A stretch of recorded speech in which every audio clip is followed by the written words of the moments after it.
la terapia antituberculosa, antiparasitarios y antirretrovirales y antimicóticos. ¿Ya?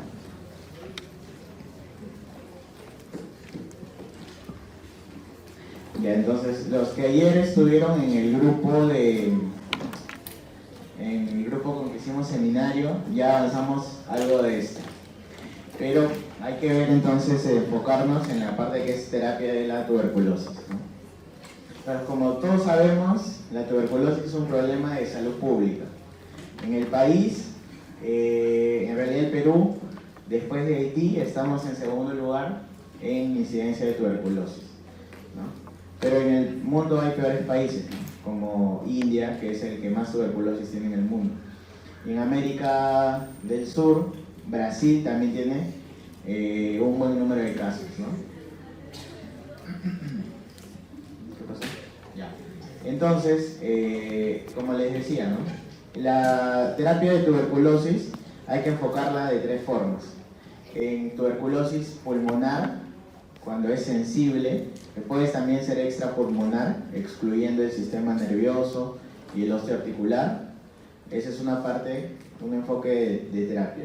El siguiente enfoque es cuando tenemos una infección de un paciente con tuberculosis más VIH. Y el tercer grupo es paciente que tiene tuberculosis, pero en el sistema nervioso central u osteoarticular. Entonces hay que ver algunos principios de la terapia. La terapia antituberculosa tiene dos principios. El primer principio es que hay asociación de medicamentos. Si se han dado cuenta, generalmente hasta las bacterias que han revisado en la clase anterior con el doctor Jaime, generalmente los antibióticos que se utilizaban eran 1 o 2 antibióticos, ¿no? Pero ahora, para Mycobacterium, usamos por lo menos 4, ¿ya? 4 en una parte de la terapia y 2 en otra parte. ¿Y por qué se asocian tantos medicamentos?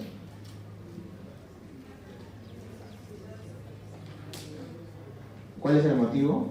Porque lo que queremos es evitar que se desarrolle resistencia. Se ha visto que anteriormente, ¿no? Cuando recién en los inicios de la terapia antituberculosa, se utilizaba solamente un antibiótico, ¿no? Se utilizaba rifampicina o se utilizaba isoniazida y se veía que rápidamente el Mycobacterium desarrollaba resistencia. Entonces, por eso se asocian tantos medicamentos, para evitar la resistencia. El segundo principio importante es que los tratamientos son prolongados. No sé si se han dado cuenta, una terapia contra la tuberculosis, en el mejor de los casos, va a durar ¿cuánto? 6 meses, en el mejor de los casos. Y puede durar hasta 2 años, incluso más. ¿Esto a qué se debe? A que, ahorita lo vamos a ver en un momento, que las cepas de Mycobacterium se encuentran en diferentes estadios en el tejido que están infectando, ¿ya? Hay cepas que están extracelulares, hay otras que están intracelulares, hay otras que están en el calcio. Entonces, dependiendo de qué estadio, va a ser más rápido o más lenta su eliminación. Además, la asociación de medicamentos también nos va a permitir, ¿qué cosa? Que los tratamientos sean más cortos. ¿Se podría curar tuberculosis solamente con isoniazida o rifampicina? Sí, ¿no? Antes se hacía. Ahorita vamos a ver cuáles son los fármacos que se usan, ¿ya? Pero antes se hacía. ¿Y cuánto duraba la terapia? 9 meses, 1 año. Usando más fármacos, se ha llevado a cortar la terapia hasta los 6 meses, ¿no? Ya, entonces, la OMS clasifica los fármacos antituberculosos en 5 grupos, hay que saberlos. El primer grupo son los que se conocen como de primera línea. ¿Cuáles son? Isoniazida, rifampicina, etambutol, piracinamida, rifabutina y streptomicina. Ya, son esos 6 que he mencionado. Aquí en el Perú, según la norma técnica del MINSA, ¿qué fármacos estamos utilizando para el esquema de primera línea en tuberculosis sensible? Los 4 primeros. ¿ya? Los 4 primeros, isoniazida, rifampicina, etambutol, pirosinamida, son los que se usan según el esquema de Minsa. ¿Qué hay que recordar? Que el núcleo de cualquiera de los esquemas en tuberculosis sensible va a ser ¿cuál? Isoniazida y rifampicina, ¿ya? Ese es lo principal, isoniazida y rifampicina. Cuando, a eso lo vamos a ver en un momento, pero cuando se tiene micobacterias resistentes a ambos, entonces hablamos de la tuberculosis MDR, ¿no? Multidroga resistente. Entonces, cuando tenemos un paciente multidroga resistente, tenemos que pasar a utilizar fármacos de los siguientes grupos. Otra cosa que tiene que quedar clara es que los mejores fármacos antituberculosos son los de primer grupo, ¿ya? No quiere decir que estos sean mejores, pero nos quedamos sin opciones, entonces hay que empezar a usar otros fármacos, ¿ya? Entonces, ¿cuáles son? Los de segunda línea son los inyectables, inyectables de segunda línea. Ahí están canamicina, amikacina, capromicina. ¿Qué son? ¿A qué familia pertenecen estos? Los aminoglucósidos, ¿no? Entonces, si se dan cuenta, de estos, el que se usa como terapia, ahorita vamos a ver como terapia empírica en resistencia, muy usado canamicina, pero como ven es inyectable. Entonces imagínense que el paciente tiene que inyectarse todos los días, ¿no? Todos los días recibir tratamiento vía parenteral. Entonces es un factor que va a promover el fracaso del tratamiento en pacientes MDR. En tercer grupo tenemos a levofloxacino y moxifloxacino, son fluoroquinolonas. Entonces el grupo 3 de los fármacos antituberculosos tenemos a las quinolonas. Recuerden esto porque a veces sin intención o recetando mal para algunas infecciones de frente se le da ciprofloxacino, ¿no? Muy utilizadas las quinolonas, y sin darnos cuenta estamos creando resistencia ya a un fármaco que se utiliza para tuberculosis. Grupo 4, están los agentes de segunda línea bacteriostáticos orales. ¿Cuál tenemos? Etionamida, cicloserina y ácido paraaminosalicílico. En este grupo hay que tener en cuenta los efectos adversos que pueden producir, ¿ya? ¿Cuáles son los efectos de este cuarto grupo? Uno de ellos, común, etionamida y ácido paraaminosalicílico, el hipotiroidismo. Ese es el grupo 4. Y el grupo 5 son agentes con evidencia limitada. ¿Cuáles tenemos? Clofazimina, linezolida, amoxiclavulámico, ¿no? El que usas cuando tienes gripe, ¿no? Algunos que están con gripe no necesitan antibióticos y van y compran amoxiclavulámico. ¿Eso se usa para qué? Para la tuberculosis. Meropenem, imipenem, cilastatina, isoniazida, claritro, tioridazida, ¿no? Entonces, como ven, estos son los 5 grupos. De estos, los que tienen mejor efecto es el primero. Entonces, cuando se desarrolla resistencia estamos ante un gran problema.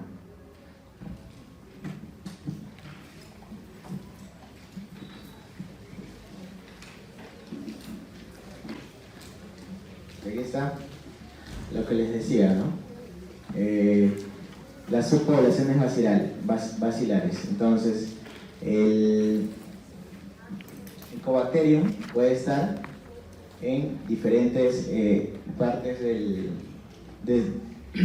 con diferentes velocidades de crecimiento, depende del tejido en donde están, ¿no? Si están en la parte extracelular, los bacilos son los de rápida multiplicación, ¿ya? Esos bacilos se caracterizan porque se multiplican rápidamente, y justo son estos los que cuando ustedes saben que el gol estándar para el diagnóstico de tuberculosis es el cultivo, pero el cultivo demora mucho. Entonces hay unos criterios que cumplen los pacientes, ¿no? Que tengan tos, que tengan fiebre, baja de peso, y le hacen candidato de pasar una prueba de esputo. Cuando pasan esta prueba de esputo, que se ve, se hace una tinción y se ven, ¿no? Si hay bacilos o no hay bacilos. ¿Ya? Los bacilos que se ven son estos, los extracelulares. Estos son los bacilos, los primeros que se ven en las pruebas de esputo. Son los de rápida multiplicación. Y de los fármacos que hemos mencionado, los 4 primeros de la primera línea, el que más efecto tiene contra los bacilos extracelulares es la isoniazida. ¿Ya? Ese es el que más efecto tiene. Y justamente estos son los que también van a desaparecer primero, los bacilos extracelulares. Es por eso que el paciente con tuberculosis no tiene que esperar los 6 meses para negativizarse su examen de BK.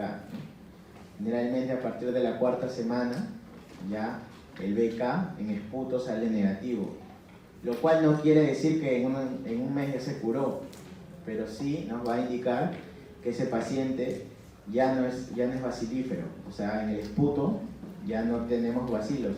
Entonces es probable que ese paciente ya no esté contagiando. ¿Ya? Entonces esa es la importancia y ahí es donde ataca la isoniazida. Luego tenemos bacilos que se encuentran en el intracelular. ¿Cuál es la principal célula de defensa en la tuberculosis del sistema inmune?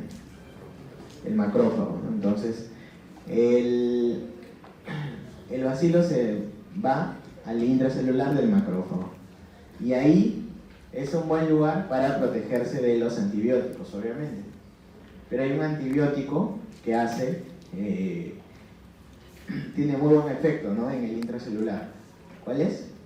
La piracinamida. ¿No? La piracinamida es un buen antibiótico que va a entrar al macrófago y va a destruir a los bacilos. Y estos bacilos se caracterizan porque su velocidad de multiplicación es un poco más lenta que las del extracelular. Tercero, tenemos los bacilos que están en el calcium.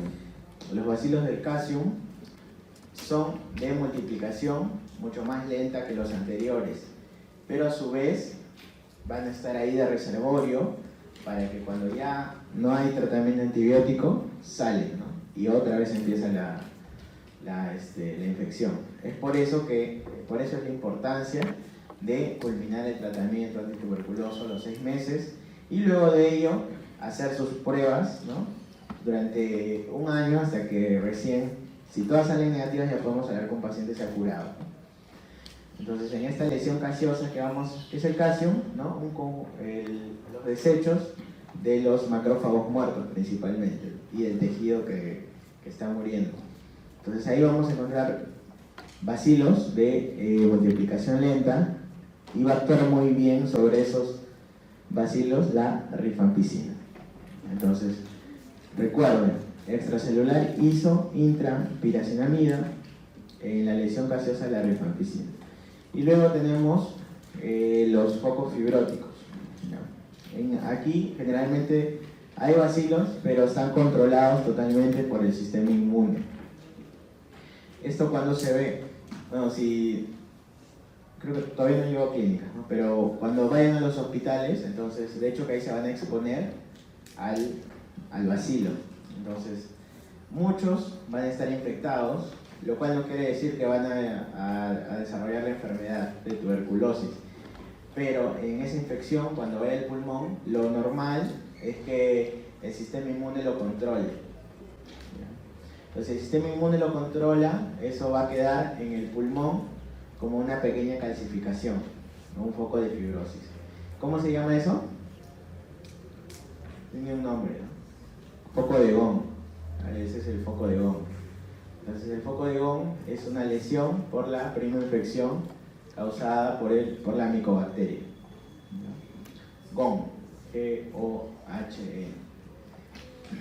Y además, en algunos pacientes encontramos esa lesión en la placa y además se le suma un ganglio, ¿no? Un ganglio, y todo ese conjunto se le llama complejo, ¿no?, complejo de Gone, que es el foco más un ganglio calcificado. Entonces ahí es donde se va a quedar la micobacteria. Y pueden pasar años, ¿no? Uno puede morir y nunca tuvo tuberculosis en su vida. Eso le pasa mucho. Pero, por el contrario, el paciente se inmunosuprime, se desnutre, y ese foco que contenía, que el sistema inmune había contenido a la micobacteria, se reactiva y produce la enfermedad. ¿Ya? Seguramente eso ya lo van a ver cuando llegue la parte de neumología. ¿Ya? Pero esto tiene que quedar claro respecto al tratamiento.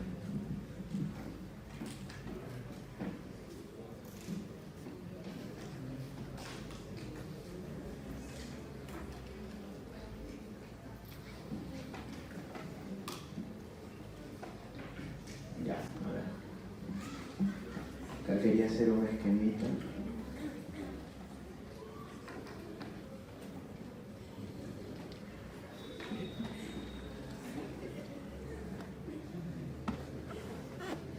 No se puede.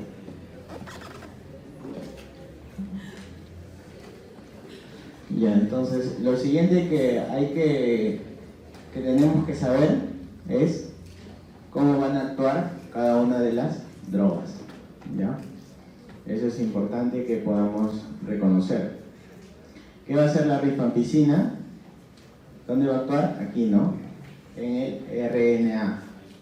En el RNA de la bacteria. Va a inhibir la transcripción. Ese es el mecanismo de la rifampicina. ¿Quién más va a compartir este mecanismo de acción?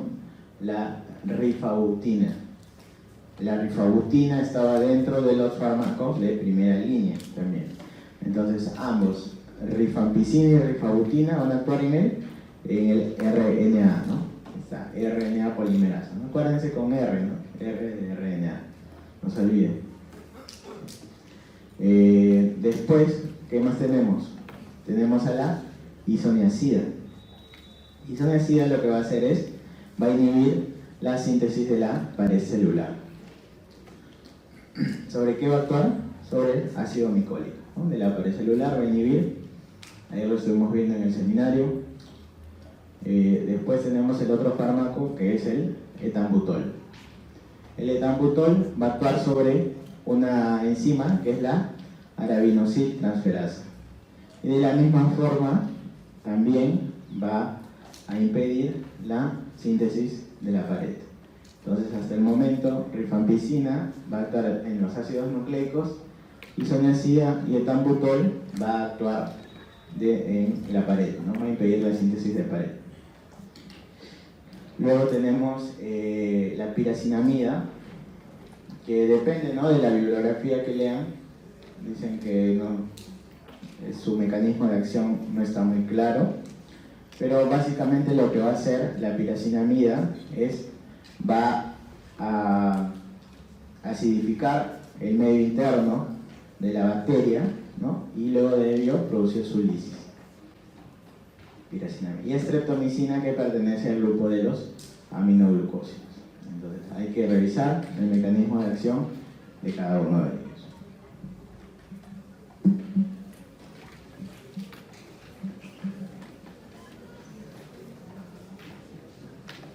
Y estos son los esquemas que les había mencionado, ¿ya? Entonces hay, ¿cuántos esquemas? Por lo menos hay 6, ¿ya? El primer esquema es el de TB sensible. ¿Qué tuberculosis tenemos acá? La pulmonar, que es la que va a responder bien a los antibióticos de primera línea. ¿Ya? Esto va a responder bien. Luego tenemos el esquema que es para tuberculosis del sistema nervioso u osteoarticular. También se usan los mismos antibióticos que en el anterior. Lo que va a cambiar es el tiempo que se da. En la TB sensible, ¿cuánto se daba? 6 meses.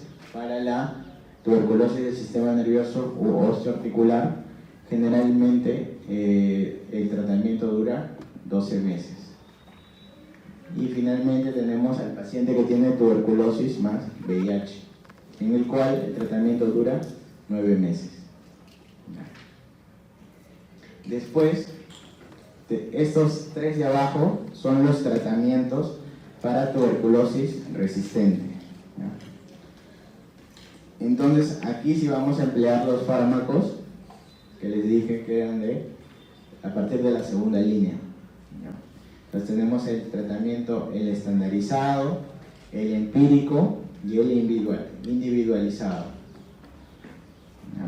Ahora vamos a ver qué se diferencia en cada uno de ellos. Para nosotros poder determinar que un paciente es resistente, ¿qué tenemos de realizar?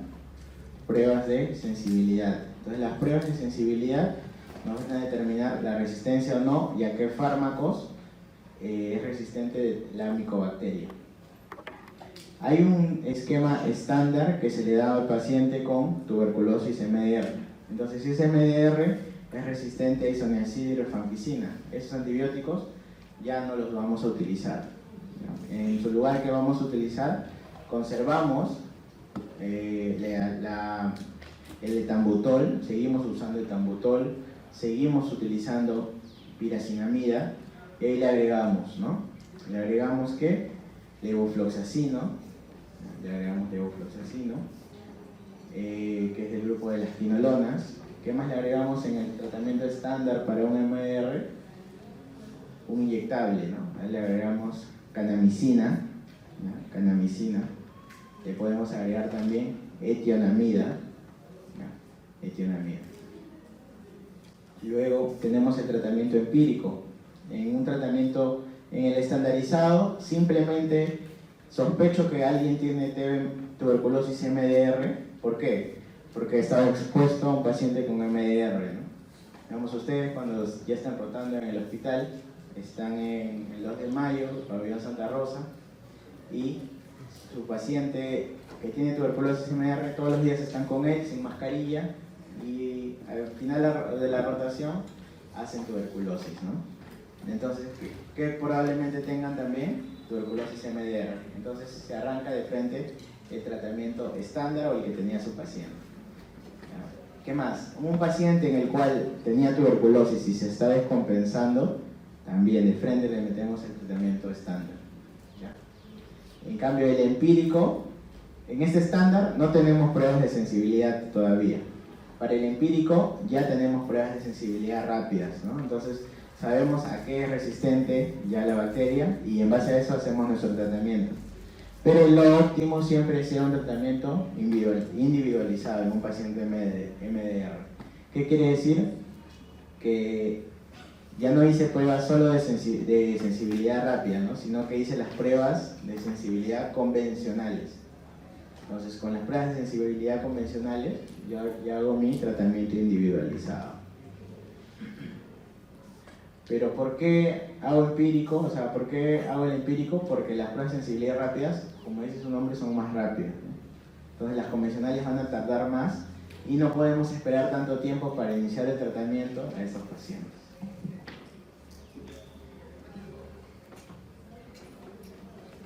Y entonces acá están los esquemas.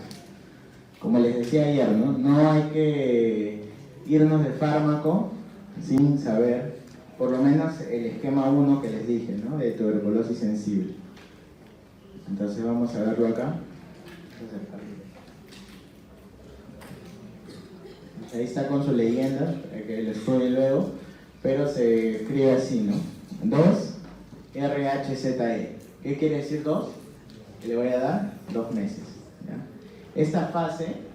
Esta primera fase es común a ya sea un paciente con tuberculosis pulmonar sensible, un paciente con tuberculosis del sistema nervioso o un paciente con tuberculosis con VIH.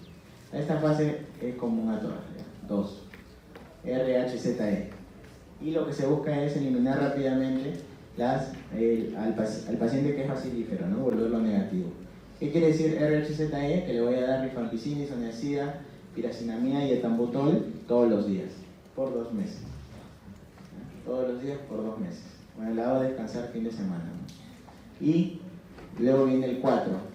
¿Qué quiere decir 4? Que 4 meses le voy a dar R3H3, o sea, rifampicina y isoniazida 3 veces a la semana, por 4 meses.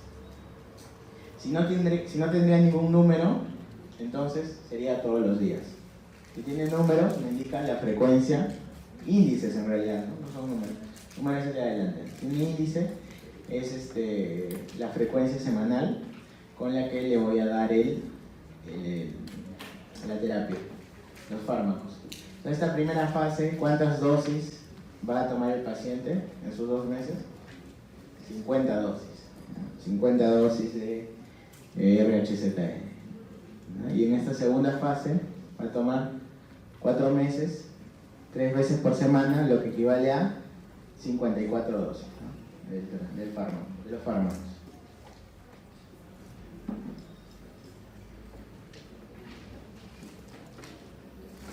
Ya. Luego, ¿qué tenemos? Tenemos al grupo de pacientes que hacen tuberculosis extrapulmonar. Y esa extrapulmonar tiene que estar ¿en qué lugares? En el sistema nervioso, debe ser una tuberculosis miliar o una tuberculosis osteoarticular. Cualquiera de esas 3 va a pasar a este esquema. ¿Cuál es ese esquema? 2 meses, lo mismo, HRZE, y 10 meses solamente isoniazid y rifampicina, pero ya no 3 veces por semana, sino le voy a dar diario, ¿no? Diario, esa es la diferencia. Además, en este esquema, en estos órganos que hay que agregar al tratamiento, corticoides. ¿Por qué agregamos corticoides para tuberculosis extrapulmonar del sistema nervioso, miliar o osteoarticular? Porque la inflamación que se produce al tratar de eliminar a la micobacteria, ¿ya? La inflamación es tan grande que va a poder producir secuelas en el paciente. Y al final la cura va a resultar peor, ¿no? Si es que no le añadimos corticoides. En el sistema nervioso central, dependiendo de la localización del tuberculoma, podría generar hipertensión endocraniana porque va a alterar el drenaje del líquido cefalorraquídeo. Imagínense un tuberculoma a nivel de agujeros de Lurski-Mayendi, queda una fibrosis ahí. Entonces, o una inflamación, el paciente va a debutar con hipertensión endocraniana, ¿no? Igual, en el caso de osteoarticular, también dar corticoides. ¿Qué parte del osteoarticular prefiere la tuberculosis? La columna. La columna dorsal especialmente. Entonces ahí se va a ubicar, va a destruir los cuerpos vertebrales y va a producir a un cuadro clínico que se conoce como mal de Pot. Mal de Pot, que es una tuberculosis de columna. Entonces en estos casos también hay que utilizar corticoides porque debido a la inflamación que se produce puede producir compresión medular y el paciente posteriormente podría presentar dificultad para la marcha. Recuerden que en la segunda fase de este tratamiento, ¿cuántas dosis le van a dar? 250 dosis. Y tenemos al tercer grupo, en el cual vamos a presentar a un paciente con tuberculosis más VIH. Tuberculosis más VIH. Entonces, este paciente, ¿qué le vamos a dar? 2 meses, igual. La primera fase, ya les dije, es igual para todos.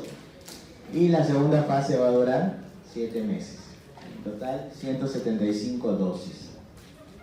Entonces, ya ahí vimos estos 3 para tuberculosis sensible, ¿no?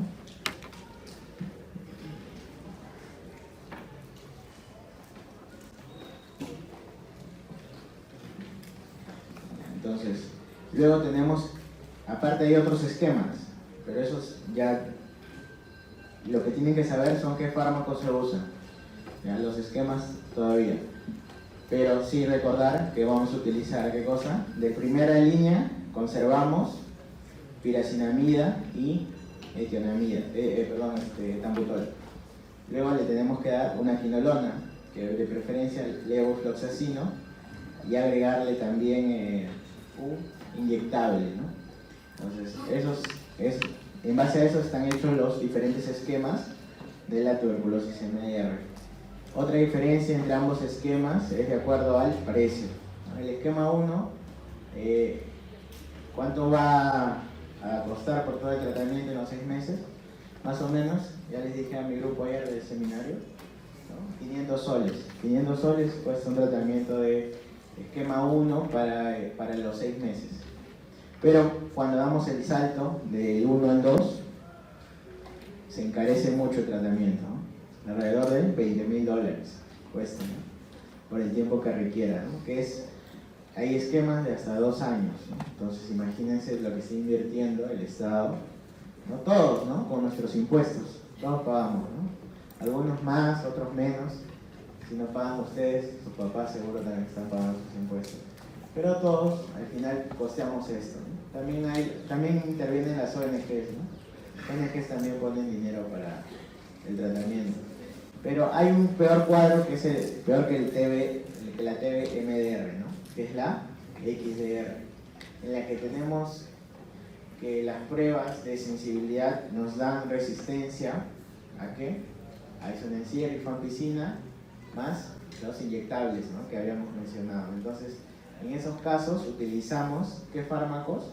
Los del grupo 5. ¿Ya? Los que vimos al inicio que eran del grupo 5, ¿cuáles teníamos? Imipenem, cilastatina, meropenem, amoxiclavulámico, ¿no? Todos esos, y ahí se van, se hace una terapia individualizada para cada paciente, y esa terapia es muy cara, ¿no? Muy cara. Entonces, más o menos son unos $70,000 que cuesta.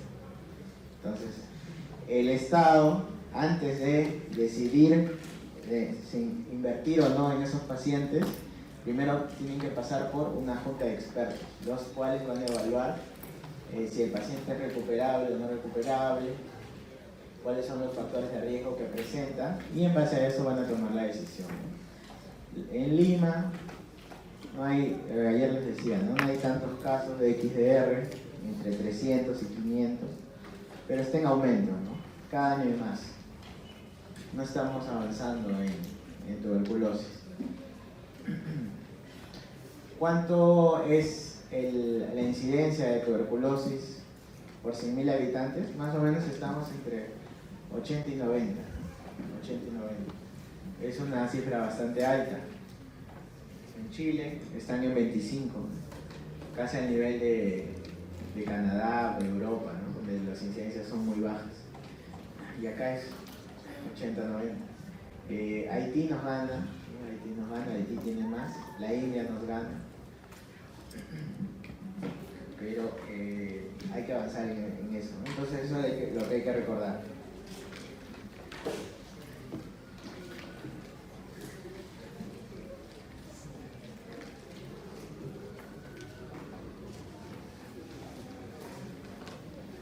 Luego viene lo que vimos ayer también, las RAFAs, ¿no? Las RAFAs. ¿Y a qué son las RAFAs? Las reacciones adversas a los fármacos antituberculosos. Esos son RAFAs. Entonces, ¿qué hay que recordar? Principalmente las RAFAs del grupo 1, ¿no? Que es lo básico. Sí o sí hay que saber eso. Entonces, ¿acá qué tenemos? Le dice, una RAFA muy importante en general es la hepatitis. La hepatitis, la cual la podemos dividir en dos grupos. Puede ser hepatitis hepatotóxica, ¿no? Por lesión, la hepatotoxicidad puede ser por lesión directa del hepatocito, que es un grupo, y la hepatotoxicidad puede ser de tipo colestásica. Entonces ahí tenemos dos grupos de hepatotoxicidad, por lesión directa del hepatocito o por colestasis. ¿Quiénes van a causar lesión directa del hepatocito? Dos fármacos, piracinamida e isoniazida. Entonces, si hay lesión del hepatocito, ¿qué marcador vamos a elevar? Las transaminasas. Las transaminasas se elevan con isoniazida y piracinamida. Por otra parte, tenemos el otro tipo de hepatotoxicidad, que es la colestásica. ¿Y quién nos va a dar esa hepatotoxicidad? La rifampicina. Entonces, diferencia. Rifa va a ser colestasis, mientras que isoniazida y piracinamida su lesión es directa sobre el hepatocito. ¿Qué más? Isoniazida va a causar neuropatía periférica. ¿Por qué? Porque la isoniazida va a estimular la eliminación de una vitamina. ¿Cuál es? B6. Entonces, va a estimular la eliminación de B6 y por eso puede provocar la neuropatía periférica. En algunos pacientes, reacciones cutáneas, pero en lo más común tenemos dos, ya les dije, la hepatotoxicidad y la neuropatía. Luego en rifampicina, aquí está, hepatitis de tipo colestásica. Luego los gastrointestinales, que pueden dar todos, ¿no? Anorexia, náuseas, vómitos, algunas reacciones cutáneas con rifampicina. Entre rifampicina y isoniazida, ¿cuál es el principal? La rifa más que isoniazida. No recuerden eso, ¿no? Piracinamida es el más hepatotóxico, ¿no? de todo este primer grupo, ¿no? Es el más hepatotóxico. Por lo tanto va a producir hepatotoxicidad, ya les dije de qué tipo. Además, los síntomas en general gastrointestinales, pero tiene una característica que va a producir hiperuricemia. Entonces, la piracinamida va a producir hiperuricemia. Entonces, especial cuidado en pacientes con gota. No olviden eso. Tenemos etambutol. El etambutol se le conoce por producir neuritis, ¿no? Neuritis retrovular. Sin embargo, si bien es su efecto adverso más común y característico, no es común que dé este cuadro, ¿no? En menos de 1% es la incidencia de neuritis en pacientes que están recibiendo su terapia antituberculosa, a menos del 1%. Y la streptomicina, que va a producir dos tipos de toxicidades, ¿no? La vestíbulo-coclear y la renal, la cual es dependiente de la dosis. Anteriormente, se prefería dar en niños, sobre todo, isoniazida, rifampicina, piracinamida y streptomicina, ¿ya? Pero después ya se dieron cuenta, ¿no? Que en realidad, ¿por qué? Porque el etambutol producía la neuritis retrovulvar, que era el etambutol lo que va a producir es disminución de agudeza visual y alteración entre la captación de colores de rojo y verde.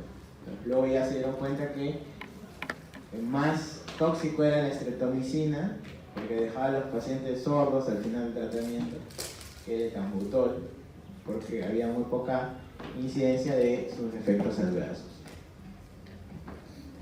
Y en segunda línea hay que recordar algunos efectos adversos también.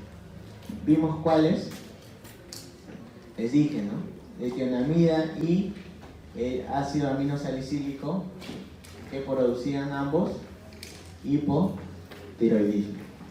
Ambos van a producir hipotiroidismo. Fluoroquinolonas, generalmente bien tolerados, y si es que producen algún efecto adverso, lo primero que van a producir son los síntomas gastrointestinales, ¿no? Generar cualquier fármaco. Algo más específico de quinolonas, ¿qué va a ser? Las lesiones osteotendinosas, ¿no? Rupturas de tendones, lesiones musculares, artralgias, mialgias por fluoroquinolonas. ¿Y cuál nos falta? Cicloserina. Cicloserina, que puede producir cefalea, insomnio, cambios de conducta, irritabilidad, ansiedad, depresión, psicosis. Creo que hasta acá vamos con la terapia antituberculosa.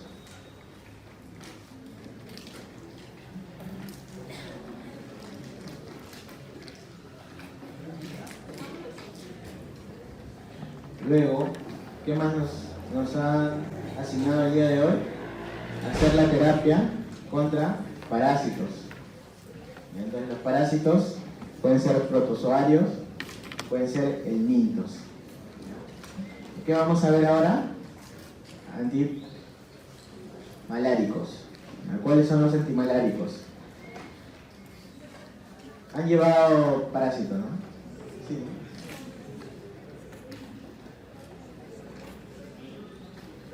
Entonces ya todos saben esto, ¿no? ¿Sí? ¿Sí o no? ¿Sí? Ya. Entonces, malaria.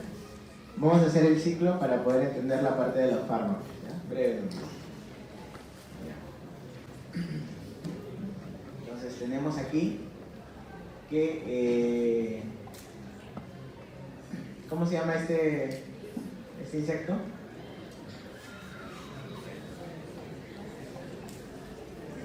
¿Cuál es? El anófeles, ¿no? Entonces, ¿qué va a entrar a la sangre? Está picando, ¿no? Ya está picando. Entonces, ¿qué va a entrar? Los esporozoitos. Ya van a entrar los esporozoitos. ¿A dónde? Al torrente sanguíneo primero. Y se van a localizar en... ¿qué órgano es este? Ese sí saben, ¿no? El hígado. Ya.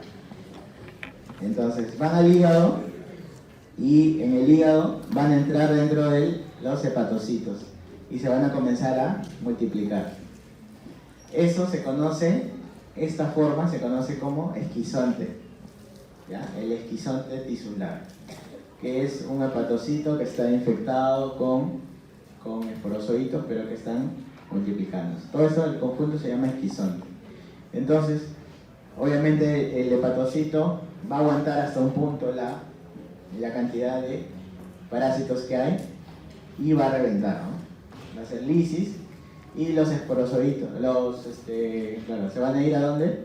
Van a ir a la sangre, ¿ya? Entonces cuando sale el parásito, no se llama esporozoito, ¿no? Cuando sale el parásito a la sangre se llama merozoito, ¿ya? Este de aquí se llama merozoito, ¿ya? Merozoito. Y aquí va a tomar dos caminos. Va a tomar dos caminos, como ven, por aquí y por acá. Ya. ¿Cuáles son los dos caminos? Que este mero, aquí es mero, ¿eh? ¿Cómo es? Aquí es esporozoito, acá es esquizonte, acá es mero, y toma dos caminos. Se convierte en trofozoito y sigue infectando otras células, unos eritrocitos. Entonces, si está infectando eritrocitos, se va a llamar esquizonte sanguíneo, ya que es el esquizonte hepático tisular, esquizonte sanguíneo. Y lo mismo, ¿no? El eritrocito tiene límite y va a reventar, y ahí va a liberar más al torrente sanguíneo. Pero también este parásito quiere seguir vivo, ¿no? Imagínense que destruya todos los glóbulos rojos del huésped, entonces lo va a matar. Entonces, como lo va a matar, va a buscar su camino para ir a infectar a alguien más, para seguir vivo. Entonces, una parte se va a transformar en gametocitos, ¿ya? El 5% en gametocitos. Y estos gametocitos tienen una forma especial dependiendo de qué variedad de Plasmodium es el que nos ha infectado. ¿Cuáles conocen de los Plasmodium? Los más conocidos son 4, ¿no? Vivax, Falciparum, Malariae y Ovale. Entonces, si es Plasmodium vivax, ¿no? Si es Plasmodium vivax, generalmente el gametocito es redondo. Y si es Plasmodium falciparum, es delgadito, ¿no? Como un plátano. Además que hay que recordar, este ciclo es común para todos. Pero el vivax tiene una forma adicional, ¿ya? Un estadio adicional. ¿Cómo se llama? El hipnozoito. Entonces, ¿eso qué le va a permitir? Quedarse, ¿no? En el tejido de manera quiescente, y si es que no se da la terapia adecuada, otra vez, ¿no? Que es el ciclo, ¿ya? Es el hipnozoito, que es una forma, digamos, de protegerse que ha desarrollado el parásito.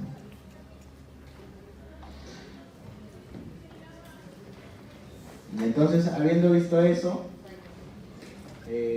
aquí tenemos el listado de fármacos antimaláricos, antipalúdicos. ¿Cuáles son? Artemisina, cloroquina, mefloquina, la quinina, pirimetamina, sulfadoxina, un antibiótico, ¿no? La tetraciclina, luego tenemos la tobacuona y la primaquina.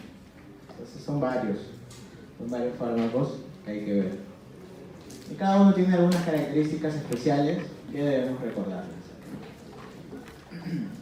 ¿Cuál es el que... ¿Dónde está? Ahorita lo vamos a ver, pero el que va bien para el Plasmodium vivax, para la fase de hipnozoito, ¿cuál es el que tiene buen efecto? La primaquina, ¿no? La primaquina va a destruir al hipnozoito del Plasmodium vivax. Y también hay que recordar de primaquina que no hay que darlo en gestantes. Entonces vamos a empezar con todos los fármacos antimaláricos. La cloroquina es el primer fármaco que vamos a ver.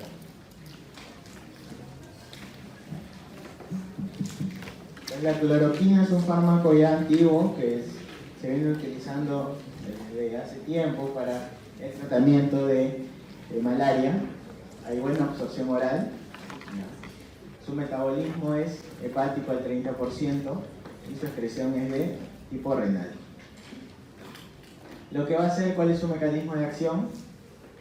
Va a alcalinizar la vacuola digestiva, que generalmente es ácida, la va a alcalinizar y va a disminuir de esta manera la síntesis de ADN.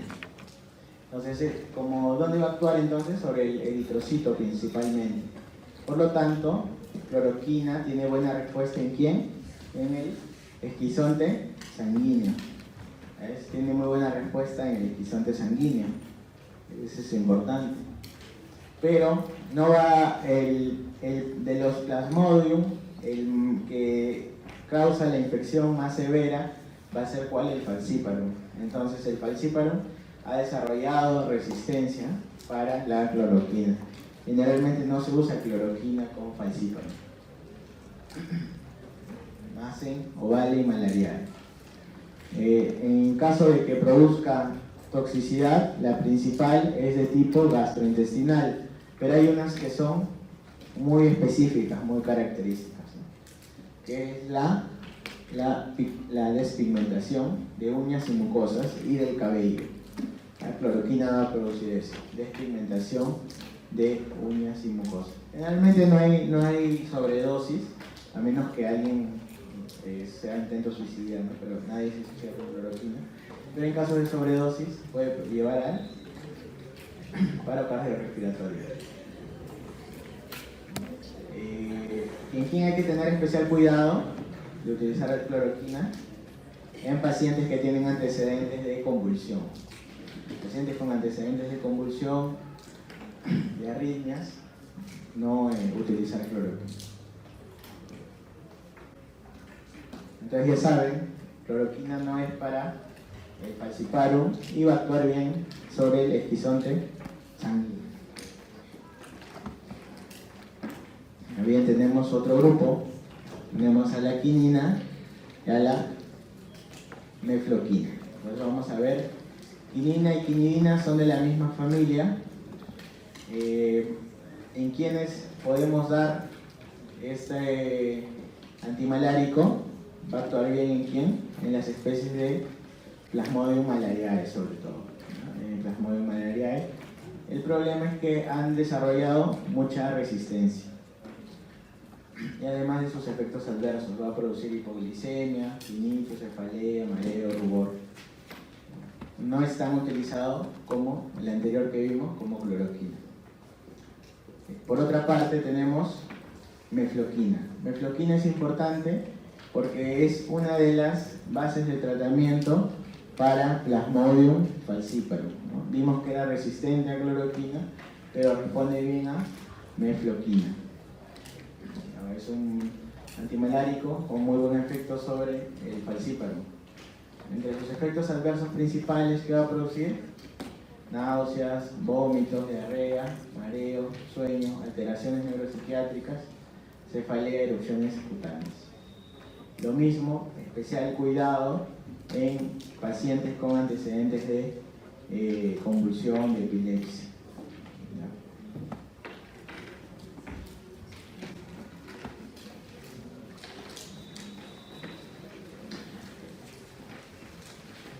¿Qué más tenemos? La primaquina.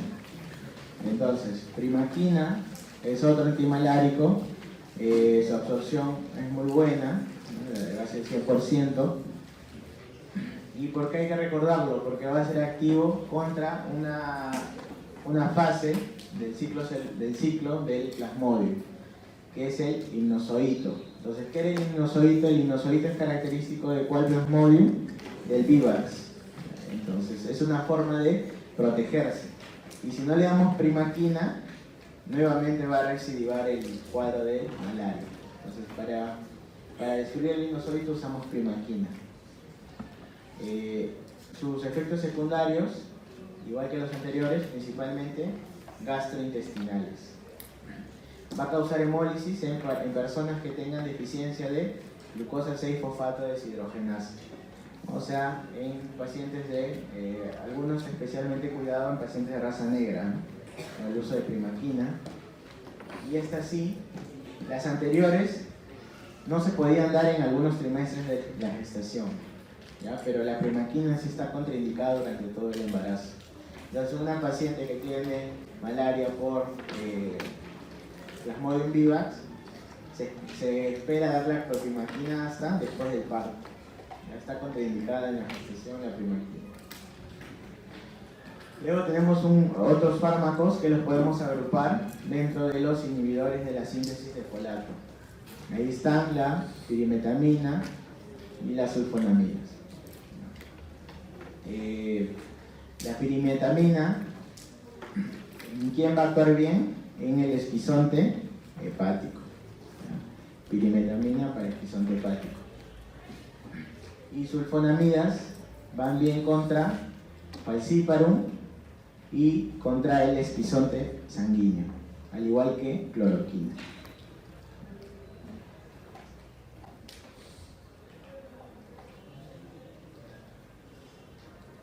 Y estos son los últimos que tenemos de los antimaláricos: atovaquona y artemisina.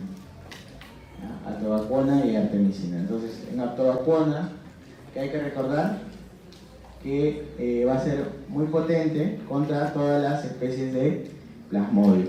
Se utiliza bien para el plasmodium falciparum, para el resistente. Entonces, su mecanismo de acción, ¿cuál va a ser? Va a actuar sobre la mitocondria. Va a actuar sobre la mitocondria y va a producir la lisis celular. Reacciones adversas, gastrointestinales sobre todo. Artemisina y sus derivados, ¿cuáles tenemos? Artemisina, un derivado muy usado es el artesunato, que luego de pasar por el metabolismo hepático se va a transformar nuevamente en artemisina. Entonces, es una de las partes del tratamiento que se utiliza en Plasmodium falciparum, que es resistente, ¿no? Perdón, en Plasmodium falciparum, pero hay algunas cepas que ya son resistentes a los derivados de la artemisina. Efectos adversos, los principales, gastrointestinales, como habíamos dicho. Algunos casos neurotóxicos, especial atención en gestantes, pero en el primer trimestre, a diferencia de primaquina, que no hay que dar durante ninguna etapa de la gestación. Y no dar en niños pequeños, ¿no? Bien, entonces, hasta aquí vimos los antimaláricos. Luego, a ver, silencio, chicos. Ya, vamos a la parte de antihelmínticos y ahí vamos a regresar a antiprotozoarios.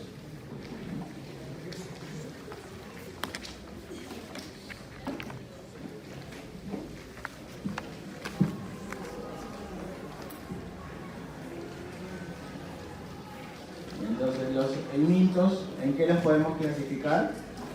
En dos grupos grandes, ¿no? ¿En qué grupos? En los gusanos planos, que son los platelmintos, ¿no? Dentro de los platelmintos, ¿quiénes están? Cestodes y trematodes, ¿no? Entonces, esos son los planos. Y tenemos luego los redondos también, que son los nematelmintos. Entonces, dentro de los nematelmintos, ahí tenemos a la mayoría de parásitos que son del tubo gastrointestinal, ¿no? Ahí está Ascaris, Oxyuros. Ahora vamos a ver. Y entre los gusanos planos, como nos estaban diciendo, pueden ser o céstodas o tremátodes. Las céstodas, ¿aquí quiénes están? Las tenias, ¿no? ¿Qué tenias conocen? Tenia solum, saginata, ¿qué más? La del lobo, ¿cuál es? La del lobo del mar. El Diphyllobotrium, ¿no? El Diphyllobotrium pacífico, la tenia del lobo del mar. Luego tenemos las tenias que tienen las ratas.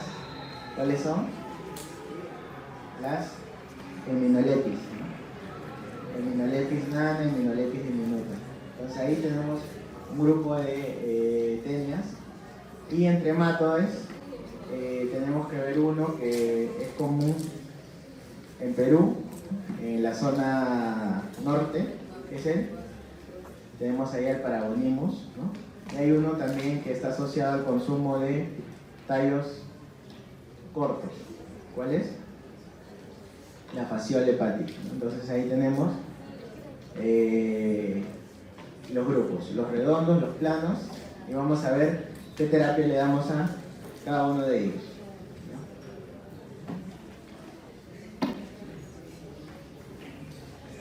¿No? Entonces, a ver, silencio. Vamos a empezar con la terapia de los nematelmintos. El grupo grande que engloba a estos fármacos son los benzimidazoles. Y dentro de los benzimidazoles tenemos a tres: al tiabendazol, al mebendazol y al albendazol. Seguramente alguno habrá tomado alguna vez alguno de estos fármacos, ¿no? De niños, por lo menos, ¿no? En el colegio muchos se contagian. ¿Qué más? ¿Por qué son famosos estos fármacos? Porque el MINSA, que la ministra anterior estaba haciendo su campaña, ¿no? Regalando esto como caramelos, ¿no? Hay que desparasitar al Perú, así. ¿Por qué? Porque los gusanos, los nematelmintos, son los parásitos más frecuentes que tiene el ser humano, ¿no? Dentro de los nematelmintos, ¿cuál es el más frecuente que tenemos? El Ascaris, ¿no? ¿Ya? El Ascaris es uno muy frecuente en el ser humano. O la lombriz, ¿no? El Ascaris es la lombriz intestinal. Por eso estaban regalando estos fármacos. ¿Cuál es su mecanismo de acción? Va a inhibir la polimerización de microtúbulos al unirse a la beta-tubulina. Y además, ¿qué va a hacer? Va a inhibir a la reductasa de fumarato de las mitocondrias. Esto lo que va a producir en el nematelminto es la inmovilización y se va a morir, ¿no? Va a producir una parálisis del parásito y posteriormente la muerte. Entonces, si sabemos que estos parásitos están en el tubo gastrointestinal, ¿cuál es la importancia de estos fármacos? Que se queden en el tubo gastrointestinal, ¿no? Que no se absorban, a menos que el parásito haya ingresado al torrente sanguíneo. Entonces vamos a ver aquí características de cada uno de ellos, ¿no? Tiabendazol, ya tiabendazol siempre es de segunda línea, por eso de repente no lo han escuchado mucho. ¿Cuál han escuchado más? Albendazol y mebendazol, eso creo que cualquiera lo conoce. Tiabendazol va a ser un tratamiento de segunda línea cuando por alguna razón no se puede utilizar ni albendazol ni mebendazol. Entonces, tiabendazol se utiliza para el tratamiento básicamente de dos cosas, ¿ya? Del estrongiloides, ¿ya?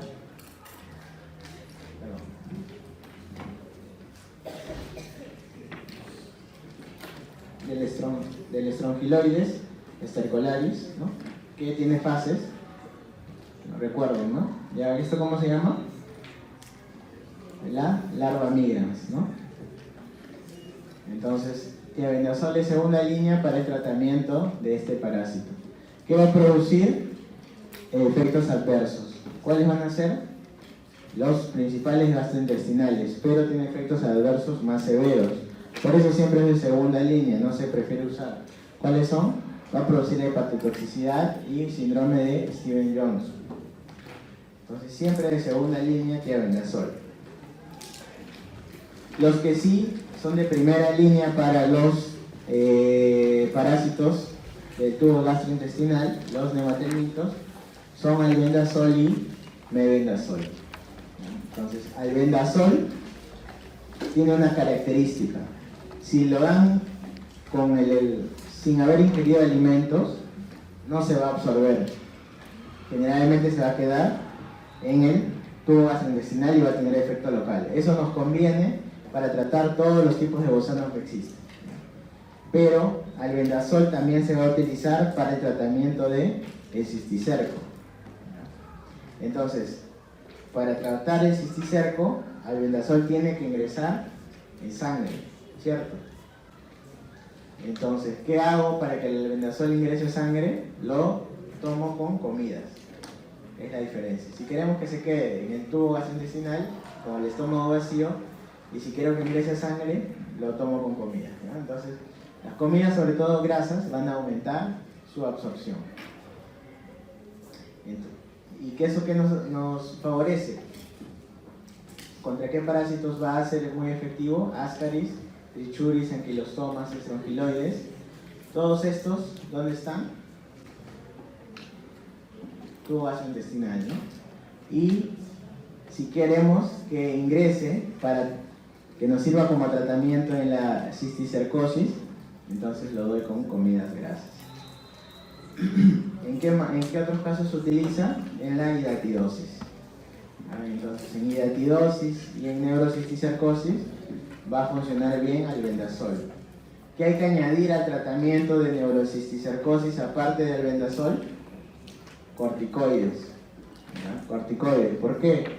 Porque la inflamación que va a producir albendazol al eliminar al parásito puede producir secuelas en el sistema nervioso. Entonces, por eso hay que acompañar la terapia de albendazol con corticoides para el caso de neurocisticercosis. Generalmente es muy bien tolerado, ¿ya? De efectos adversos gastrointestinales principalmente, ¿no? Si es que se presentasen, pero es muy bien tolerado, ¿no? Entonces, con esto siempre le dan a los niños para desparasitarlos. El otro que tenemos es el mebendazol. Entonces, ¿cuándo voy a preferir usar mebendazol? Cuando no necesito que tenga un efecto sistémico, ¿no? Entonces, mebendazol no va a tener efecto sobre ¿quién? Sobre neurocisticerco, ni sobre el histidatídico. Mebendazol no funciona ahí. Para lo demás es similar al albendazol. Sobre los gusanos de los parásitos intestinales, ambos tienen un efecto similar. La absorción, como ven, de mebendazol es muy baja también, menos del 10%. ¿Y en qué se va a utilizar?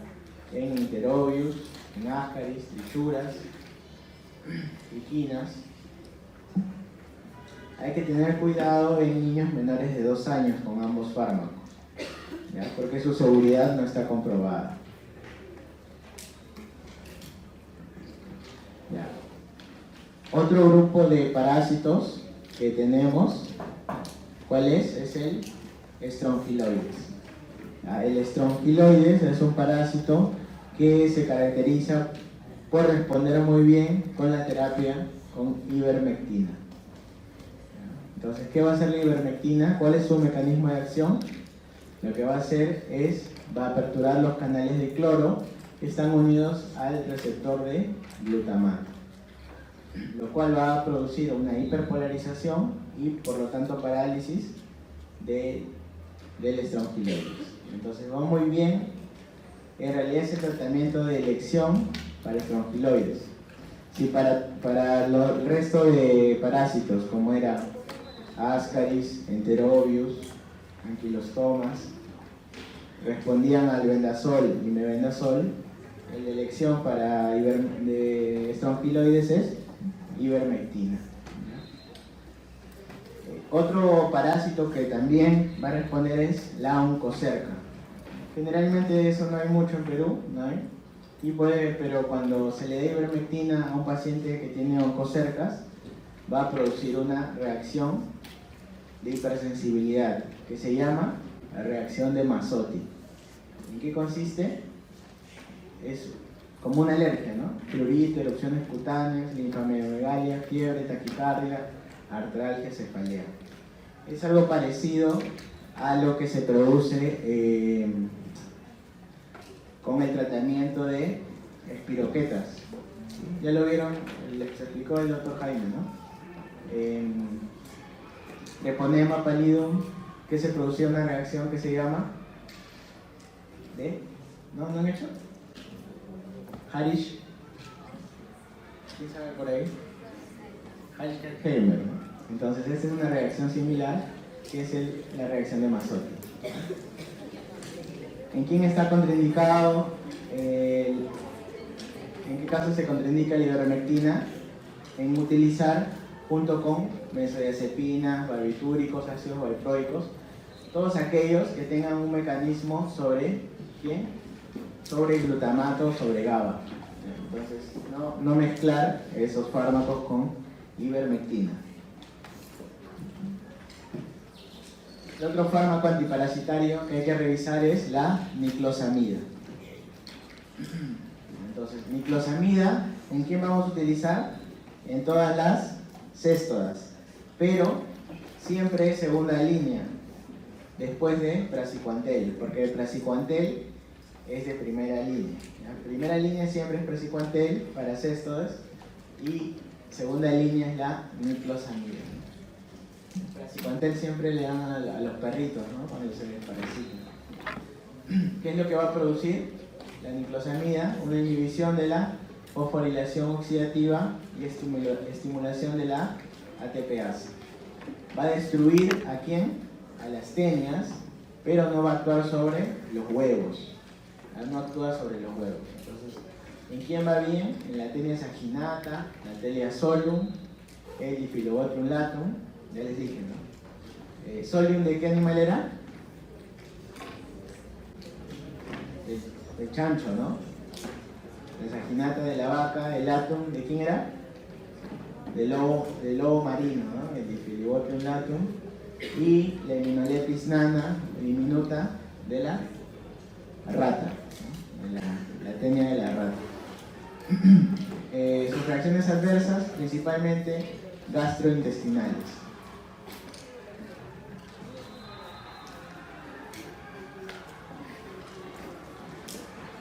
Seguimos.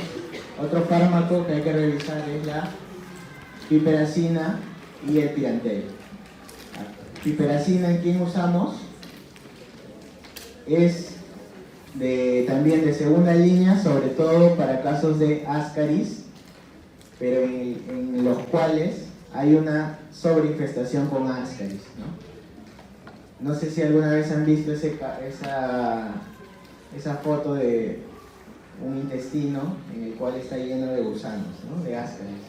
Ya, para esos casos no va a hacer efecto el albendazol o el mebendazol.